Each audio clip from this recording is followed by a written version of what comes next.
The following program is being brought to you by Reign of Fire Radio, a media outreach arm of Reign of Fire Evangelical Ministries. Our commitment is to sponsor programs that will assist in living a Christian life and win others through teaching the finished work of Jesus Christ.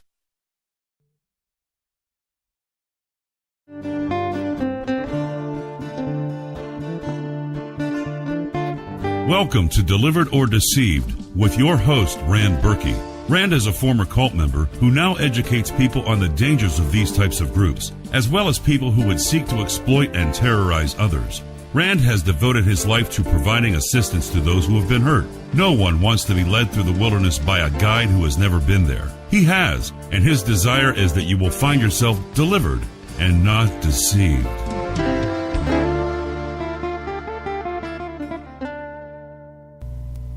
Hello everybody, and welcome to Reign of Fire Radio and the show Delivered or Deceived. As on every broadcast, I like to set the stage by sharing one of the foundational scriptures for Reign of Fire Evangelical Ministries, as well as Reign of Fire Radio. In Luke 4:17 through 19 it states, "And he was handed the book of the prophet Isaiah.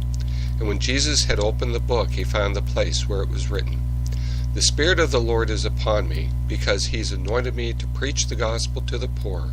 He has sent me to heal the brokenhearted, to proclaim liberty to the captives, and recovery of sight to the blind, to set at liberty those who are oppressed, to proclaim the acceptable year of the Lord.'" Jesus is the message, and I'm only one of the messengers. So this program is called Delivered or Deceived. And the reason for that is very simple. In 2 Corinthians 2:11 it states, "Lest Satan should get an advantage of us, for we are not ignorant of his devices." As we said in the opening, no one wants to be led through a wilderness by one who has never been there. Educating and assisting people to move from victimization to victory is what Reign of Fire Evangelical Ministries is all about. As Christians, we believe the Bible is speaking to man through the voice of God. We base our belief on the system. When I say something is a cult or wrong, I'm holding it up to the Bible as a standard. I know good people belong to many types of destructive groups. The people may not be bad, but what they believe is against our scriptures. Some of the leaders are evil, and their agenda is to promote anything that is against God. They're deceived. The working scripture for this series and this teaching is 2 Corinthians 11:26.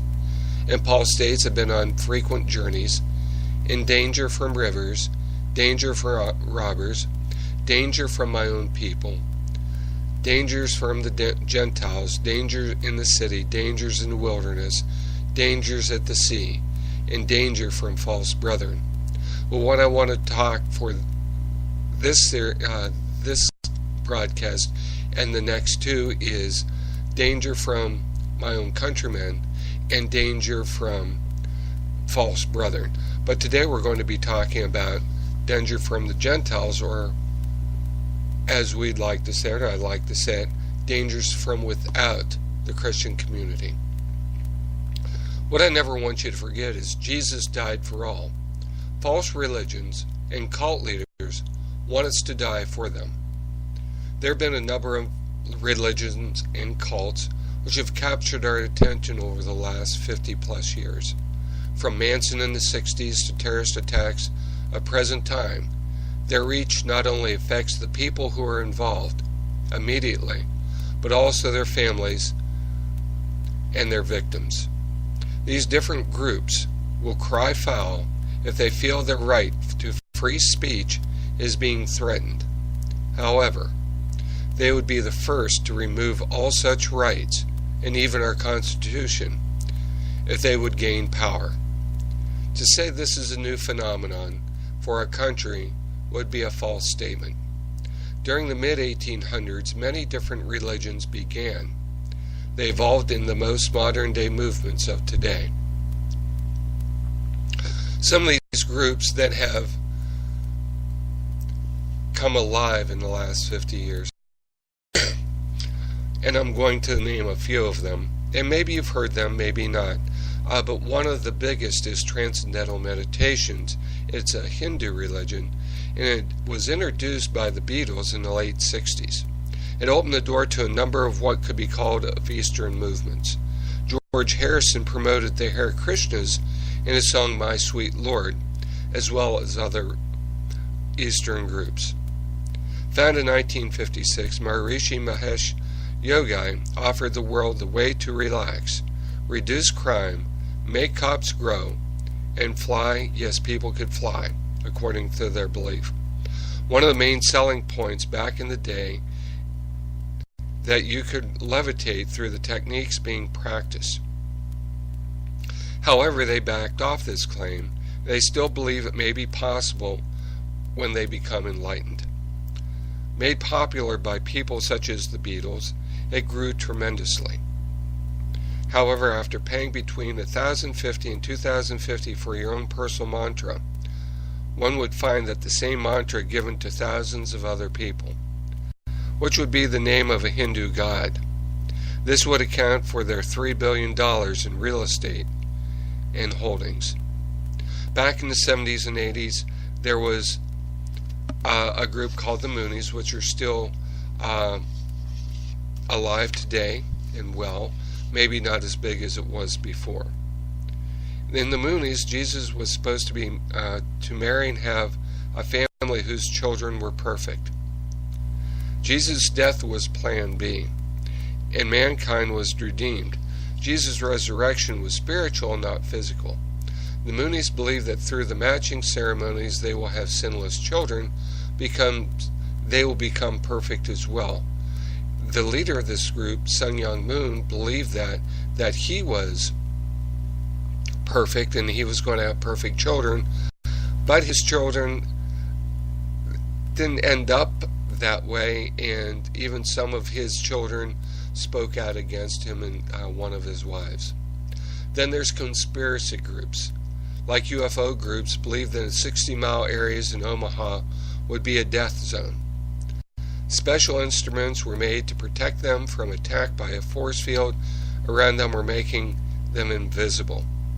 Some became violent, as the Bo and Peep UFO group decided to commit suicide in order to get on a spaceship that was following behind the Halley's Comet. And you can find other UFO groups within the world today, as well as other conspiracy groups thinking that the world is being controlled by one or a number of people within the earth. The problem is religions oppose Christianity to seek to redefine Jesus. In this way, they appeal to those who know the name. Controlling a person's language, you control their thought. This is why we need to look at how Jesus is seen by others. It's called a redefinition of language. I guess one of the ways that I can look at this, or we can look at this, is if I say that I'm going to a bank. Well, that bank could be a river bank. It could be to a physical structure bank. It could be a banking or a turn of an airplane. So there's another one. Well, you can bank on this. You can trust on this. There's many different meanings of the word bank. But if I boil down that word bank to one simple single, going to the river, the bank of a river, and that's the only definition of bank, then what you're going to think is all other banks, the use of the bank, are not true and being used as false and trying to denigrate the language that you're trying to speak. In this way, in the redefinition of language, redefinition of terms, we see things differently in a cult or in a false religion that the rest of the world would see. Some of the other groups I would talk about, and these are political groups, which needs to be understood, because the crux of these religious movements, these cults, even these political dynamics, these political groups have the same thing in common. They want to control people rather than help them. One of the first political groups I'm going to be talking about is communism. And to the communists, Jesus was the first communist. He believed in equal distribution of wealth. Didn't Jesus tell the rich young ruler to sell all that he had? In the book of Acts, did they not have all things common? He is seen in a mode for how society should be, which works directly opposite of capitalism. See, God is a mythical being to the communists, who are by nature atheists. Anyone that associates themselves with a religion is either deceived or has an ulterior motive. 50,000 churches existed in pre-revolutionary Russia, but only 500 were still open by 1939. And we talk about the wholesale murder that happened with Stalin and with Lenin. Millions and millions and millions of people were put to death in order for them to eradicate any type of disagreement, any type of ulterior way of thinking that would any way threaten the communist regime. And the only way to be a good Russian individual, a good Russian person, is by joining the Communist Party. And of course they had sham elections where the leaders would be chosen by 95% of the country, because only those people that were around were either part of the Communist Party or so much in fear of the Communist Party that they were concerned about what would happen to them. Also, the communism in China, which started with Mao Zedong, church and temples were desecrated. The Christian churches and the cathedrals of large eastern cities had their crosses and statues pulled down and their stained glass destroyed. Those who practiced religion, especially clergy and monks, being target of criticism sessions by Red Guards and were harassed and beaten. Tibetan Buddhist monks were tortured, Catholic priests were sent to labor camps, and Muslim school and mosque were turned into big slaughterhouses.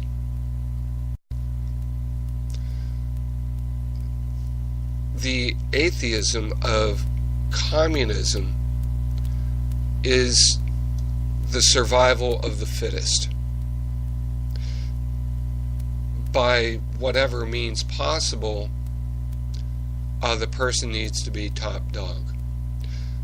Socialism in and of itself is a sham. It is an economic system that does not sustain itself. And we can see that in China today, where they have taken on capitalism in order for their people to survive.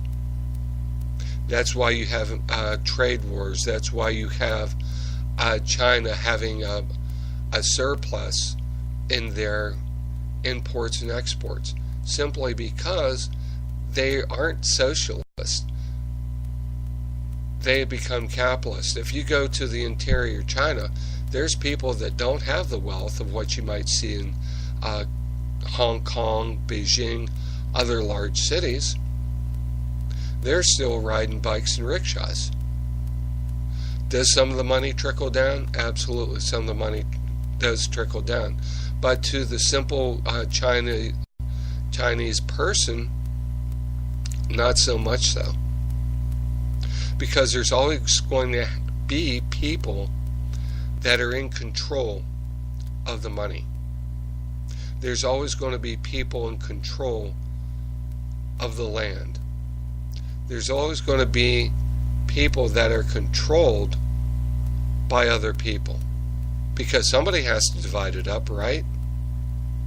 So there's always going to be an economic leader. There's always going to be people that associate with those economic leaders so they reap the benefits.